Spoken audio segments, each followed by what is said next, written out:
वहीं घने कोहरे के आगोश में राजधानी का कुछ हिस्सा, मानसरोवर, सांगानेर, मुहाना का हिस्सा कोहरे के आगोश में नजर आ रहा है। घने कोहरे के कारण विजिबिलिटी बेहद कम हो गई है। वाहन चालक बिल्कुल कम स्पीड में अपने वाहन मुहाना से लेकर रिद्धि सिद्धि तक चला रहे हैं।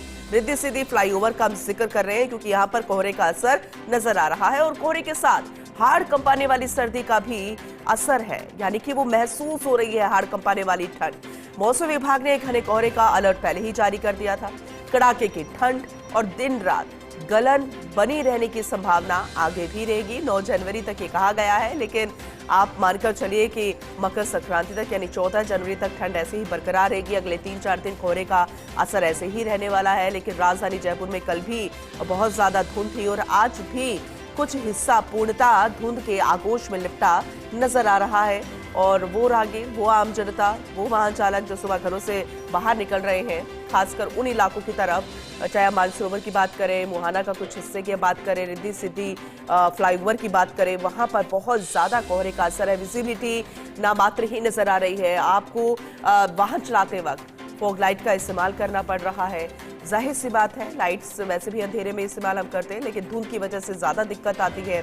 स्पीड बेहद कम हो गई है, रेंग रेंग कर वाहन चल रहे हैं।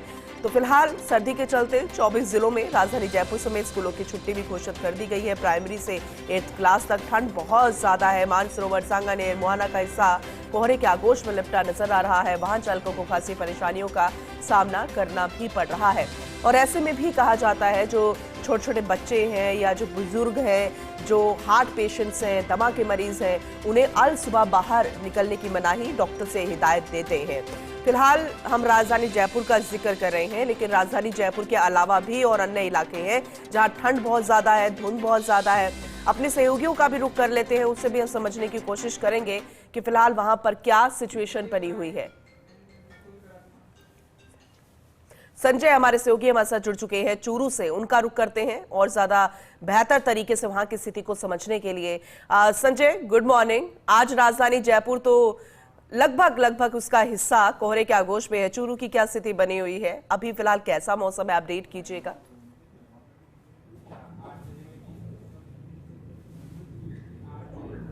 Good morning. मैं आपको बिल्कुल बता दूं, चूरू जिला है वो चाहे सर्दी हो या गर्मी हो, मौसम के मामले में देश भर में सुर्खियों में रहता है। और चूरू में भी जैसा कि आप जयपुर के हालात बता रहे हो, वैसे ही हालात चूरू में बने हुए हैं। सुबह की शुरुआत घने कोहरे के साथ होती है। हालांकि जो वाहन चालक है, जिनको ज़्यादा ज़रूरी होता है और जो पशुओं का चारा लाते हैं, उनको दिन रात चलना पड़ता है। वो उस प्रकार के वाहन है वो पीली लाइट करके चलते हैं ताकि जो सफ़ेद फॉग के अंदर भी है वो आसानी से देख सके।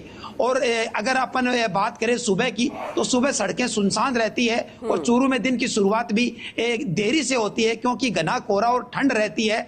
और उत्तरी हवाएं चलने से यहाँ जनजीवन है वो काफ़ी शुष्क हो जाता है और काफ़ी ठंडा माहौल रहता है। इस वजह से दिन की शुरुआत भी लेट होती है। हालांकि नए साल की शुरुआत बरसात से हुई थी, उसके बाद अगर बात करें तो आज 7 तारीख हो गई है और अब तक है सूर्य नारायण के दर्शन है यदा कदा या दिन में घंटे 2 घंटे ही हो पाते हैं। तो जो अभी जो बात करें, जो उत्तरी हवाओं का जो कहर है वो बरपा रहा है, उसकी वजह से है वो काफी ठंडा रहता है और अधिकतम तापमान भी है वो 16 डिग्री के इर्द गिर्द रहता है। कोल्ड डे के हालात बने हुए हैं। मौसम विशेषज्ञों ने चेतावनी दी है कि आने वाले 1 सप्ताह में सर्दी बढ़ेगी और जनजीवन है वो ठिठुरता रहेगा। और अगर अस्पतालों की बात करें तो अचानक से वो ठंड बढ़ गई है और सर्द हवाएं चलने लगी है, जिससे बच्चे और बूढ़े हैं वो ज़्यादा सर्दी से होने वाली बीमारियों की चपेट में आ रहे हैं। तो डॉक्टरों से भी जैसा कि हमने बात की, उन्होंने कहा ठंड से बचाव ही उपाय है। हालांकि खान पान भी अच्छा करना चाहिए और सर्दी से बचाव की जितनी भी जुगत है तमाम प्रकार से हमें यूज करनी चाहिए। और वाहन चालकों को भी है वो ट्रैफिक पुलिस द्वारा हिदायत दी जाती है कि ज़्यादा जरूरी होने पर ही निकले, वाहन को निर्धारित गति में ही चलाए, क्योंकि कोहरे के अंदर है जब 2 वाहन टकरा जाते हैं तो उनके अंदर दूसरे वाहन भी आकर गिर जाते हैं और एक से ज्यादा वाहन है वो लगातार टकराने की संभावनाएं बनी रहती है। तो ठंड का कहर है वो नए साल की जैसे ही शुरुआत हुई, चूरू का तापमान है वो अचानक से लुढ़क गया। और जो न्यूनतम तापमान है उसकी बात करें तो 3 डिग्री 4 डिग्री के आसपास रहता है। और आने वाले जो ये 1 सप्ताह है, अगर 5 दिन की बात करें तो इन 5 दिनों में है वो न्यूनतम तापमान है वो लगभग 0 डिग्री से 1 डिग्री के आसपास आने की संभावना जताई जा रही है। सुबह जब जो ग्रहणियां उठती है और जिन वाहन चालकों को जाना होता है और किसान उठते हैं तो जहां भी खुले में पानी होता है, खुले में पानी के ऊपर है वो बर्फ की परत जम जाती है। हालांकि ये तमाम है जो विपदाएं और जिसे अपन कहर कह सकते हैं, उसका दूसरा सकारात्मक पहलू ये है कि किसानों में ये जो मावट चल रही है इसकी वजह से उनके चेहरे जरूर खिले हुए हैं, फसलें लहला रही है और जो भी फसलें गेहूं, चना, जो बिल्कुल बिल्कुल आपने सही कहा संजय, और लगातार आपसे हम जानकारी आगे भी लेते रहेंगे। राजस्थान की माउंट नगरी का रुख कर लेते हैं, हिल स्टेशन इकलौता माउंट आबू। कमलेश प्रजापत हमारे सहयोगी हमारे साथ जुड़ चुके हैं, उनसे भी जानकारी लेते हैं। Kamlesh, good morning. आज की सुबह माउंट आबू में कैसी है, क्योंकि पर्यटकों से गुलजार रहता है अक्सर और अभी तो पर्यटन सीजन भी गया है, लेकिन इन दिनों जिस तरह से ठंड बढ़ रही है तो किस तरीके का मौसम और पर्यटनों के लिहाज से भी जरा वो भी बताइएगा। Good morning Poonam. चूंकि माउंट आबू की बात करते हैं तो अरावली का सबसे सुंदर शहर माउंट आबू कहा जा सकता है, और इसी सुंदरता के बीच सर्दी जो है इस पर्यटन सीजन में चार चांद लगाती हुई नजर आ रही। पिछले कई दिनों से लगातार माउंट आबू का जो टेम्परेचर है जमाव बिंदु के नीचे यहाँ पर बना हुआ है, तो तमाम इलाकों में सुबह के समय ओस की बूंदें बर्फ में यहाँ पर बदली हुई नजर आ रही। तो पूनम, ऐसे में कहा जा सकता है कि माउंट आबू के अंदर फिलहाल कड़ाके की सर्दी का दौर यहाँ पर चल रहा है। तमाम इलाकों की बात कहें या घरों के बाहर जो पात्रों के अंदर जो पानी रखा होता है वो पानी भी यहाँ पर जमता हुआ नजर आता। तो ऐसे में कहा जा सकता है कि प्रदेश के सबसे ऊंचे शहर और पर्यटन नगरी माउंट आबू में फिलहाल कड़ाके की सर्दी का दौर जारी है, और इस कड़ाके की सर्दी की वजह से कहा जा सकता है कि सामान्य जनजीवन और जो लोगों की दिनचर्या है वो जरूर यहां पर प्रभावित होती हुई नजर आ रही है। जहां पूनम निचले इलाकों के अंदर घने कोहरे की मार देखने को मिल रही है, तो माउंट आबू की तस्वीर बिल्कुल यहां पर अलग है।